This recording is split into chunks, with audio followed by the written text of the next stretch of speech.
Hi అండి, welcome to Navratri series day 1. నేను 10 days గా ఏ వీడియోస్ పెట్టలేదు, ఎందుకో తెలియదు, గ్యాప్ వచ్చేసింది. మీరు ఎలా ఉన్నారు? నేను చాలా చాలా బాగున్నాను. ఈ మంత్ 6th నుంచి 14th వరకు మహా ఇండియన్ సేవింగ్ సేల్ జరుగుతుంది.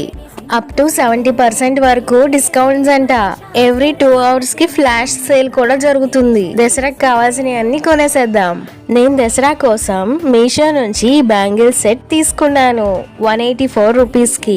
12 కలర్స్ వచ్చాయి. ప్యాక్ ఆఫ్ 120 బ్యాంగిల్స్ 5 సైజెస్ లో అవైలబుల్ గా ఉన్నాయి. 2.2, 2.3, 2.4, 2.6 అండ్ 2.8. దసరా అప్పుడు నవదుర్గల అమ్మవారికి తాంబూలంలో పెట్టడానికైనా బాగుంటుంది, లేదా పూజలప్పుడు మన డ్రెస్ కి మ్యాచింగ్ గా మనం వేసుకున్నా బాగుంటుంది, లేదా వాయినాలప్పుడు బ్యాంగిల్స్ ఇస్తాం కదా, అలా పెట్టినా బాగుంటుంది. బాగున్నాయి కదా? మీకు కూడా నచ్చాయా? అయితే లింక్స్ కోసం కామెంట్ చేయండి.